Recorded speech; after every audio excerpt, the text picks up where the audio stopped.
สวัสดีครับวันนี้เราก็จะมาแนะนำวิธีการเปลี่ยนแบตของ UPS ยี่ห้อ APC รุ่น 650VA นะครับก็ UPS ตัวนี้ก็ใช้มาประมาณ3ปี3ปี4ปีแล้วแบตมันก็เสื่อมก็ตามอายุของมันนะครับก็ผมก็ได้ไปหาซื้อแบตเตอรี่ตัวใหม่จากร้านอมรมาก็จะเป็นแบตเตอรี่ตัวนี้นะครับวิธีไปหาซื้อก็ง่ายๆครับก็เราก็เสิร์ชรุ่นนี้ไปนะครับก็ถ่ายรูปไปก็ได้แล้วไปเปิดให้ร้านดูอย่างนี้ร้านก็จะแบบพอเดาได้หรือถ้าไม่ได้เนี่ยเราก็สามารถแกะตัวแบตมันออกมาถ่ายรูปหรือว่าจะเอาตัวแบตเนี่ยไปให้ร้านดูเลยก็ได้เขาก็จะแนะนำตัวโวลต์กับวัตต์ตัวที่มันถูกไซส์มาให้นะครับโอเคสำหรับแบตตัวนี้ก็ซื้อมาในราคาประมาณ680 บาทโอเคเรามาเริ่มกันเลยดีกว่าสำหรับรุ่น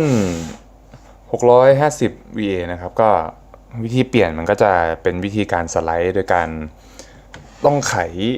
น็อต2จุดด้านใต้ตรงนี้กับตรงนี้กับตรงนี้นะครับโอเค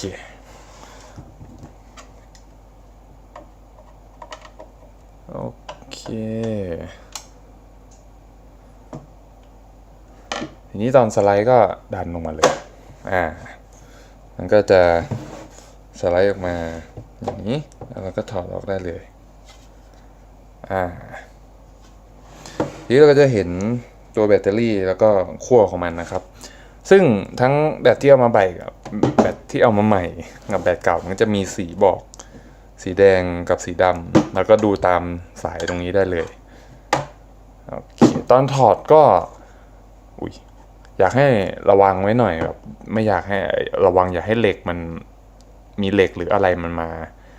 ติดกันระหว่าง2คนนี้แต่มันจะลัดวงจรได้แล้วมันจะเกิดอันตรายได้นะครับโอเคเราจะค่อยๆถอด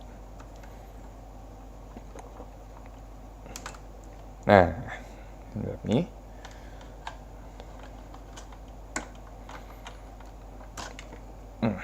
ตรงนั้น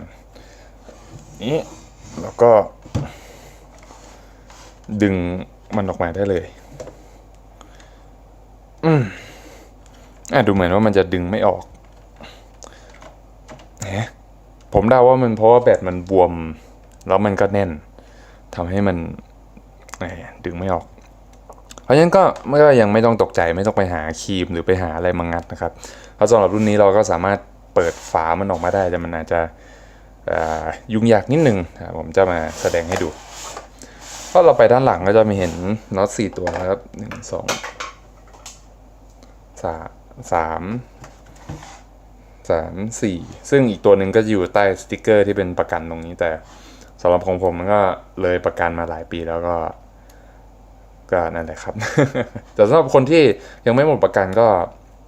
อย่าเพิ่งไปแกะอย่าเพิ่งไปอะไรมันเพราะว่าถ้าแกะออกปุ๊บแล้วเขาเห็นเนี่ยเขาจะถือว่าหมดประกันทันทีโอเคถ้าเกิดว่าถอดสติกเกอร์ปุ๊บมันก็จะมีคำว่า void ติดมาที่ตรงนี้เลยซึ่งเราขูดออกอะไรออกไม่ได้โอเคเราจะมาดึงด้านหลังออกแค่ดึงออกมานิดเดียวเพราะว่าด้านในมันมีสายไฟอยู่ก็อย่าดึงออกมาเยอะเดี๋ยวบางขั้วมันหลุดแล้วมันจะยุ่งยากกว่าเดิมโอเคทีนี้เราก็เลื่อนกลับมาที่ข้างหน้าเราก็จะเจอน็อตอีก2ตัวก็คือตัวนี้กับตัวนี้เดี๋ยวผมถอดก่อนโอเคหลุดแล้วก็ปุ๊บ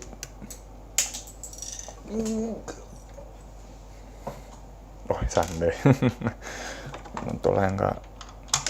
เอามันออกมาก่อนโอเคทีนี้เราก็มาแล้วก็วางมันลงกับอย่างนี้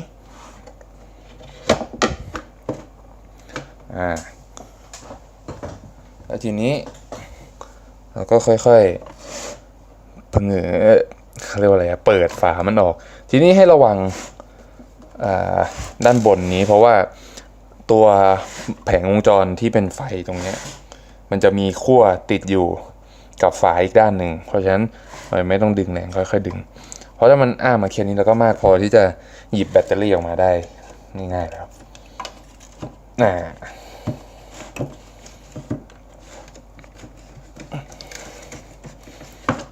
โอ้ขนาดจอขนาดยิ่งแกะยากเลยเอามาดูแบตเก่ากันก่อนดีกว่าก็แบตเก่า CSB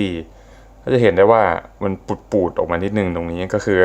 ก่อนหน้านี้ผมก็แกะออกมาเช็คดูแล้วมันยังไงอะไรกันแน่ก็เห็นว่ามันปูดออกมาผมก็เลยเอาเทปมาติดเอาไว้เผื่อสารอะไรมันรั่วออกมาไว้ก่อนที่ผมจะไปซื้อแบตอันนี้เห็นว่ามันฟิตมากจนตอนใส่กลับตอนดึงออกมัน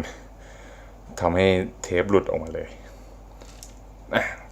แบตกลับทิ้งกันไปเก็บออกไปก่อนโอเคมาดูที่เครื่องตอนใส่กลับก็เหมือนเดิมเอาแบตใหม่มายังไม่ต้องถอดขั้วก็ได้แล้วเราก็ใส่กลับเข้าไปในท่าเดิมแล้วก็ประกอบทุกอย่างให้เป็นเหมือนเดิมทีนี้พอเราประกอบกลับมาเสร็จแล้วก็ย้อนขั้นตอนกลับเลยเอาน็อตแต่ละตัวใส่กลับเข้าไปเหมือนเดิม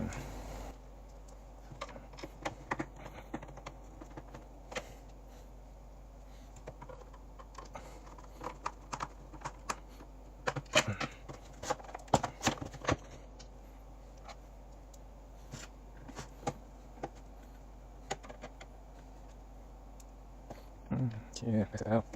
แบบนี้นะ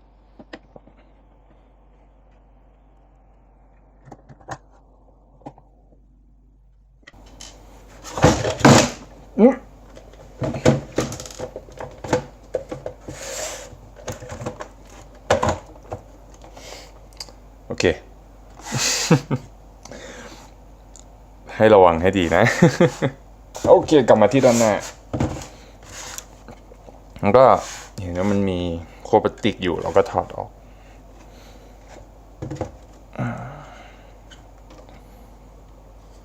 โอเคนี่ก็ถอดออกเหมือนกันแล้วก็ใส่ตามสีให้เรียบร้อยเลยสีดำกับสีดำสีแดงกับสีแดงขั้วมันก็จะเป็นเหมือนแบบใช้คำว่าอะไรดีตัว W ประมาณนั้นแล้วก็จะเห็นว่าตรงที่เว้าเข้ามาเนี่ยมันจะตรงกับช่องที่มีรูตรงนี้พอดีก็เสียบเข้าไปแล้วมันก็จะล็อกกันเอาไว้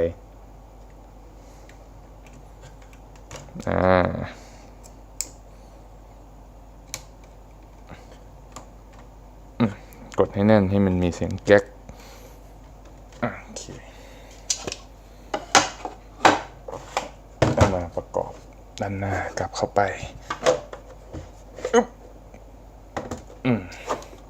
เลื่อนแล้วก็ใส่น็อต2ตัวสุดท้ายโอเคก็เป็นอันเสร็จเรียบร้อยกับการเปลี่ยนแบต UPS นะครับส่วนแบตเตอรี่ตัวเก่าก็อย่าเอาไปโยนทิ้งอะไรนะเพราะว่ามันสามารถที่จะยังเป็นอันตรายกับ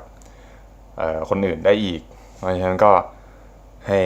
กำจัดอย่างถูกวิธีแล้วกันเนาะโอเคครับทั้งหมดก็มีประมาณแค่นี้ขอบคุณที่ดูนะครับขอบคุณครับ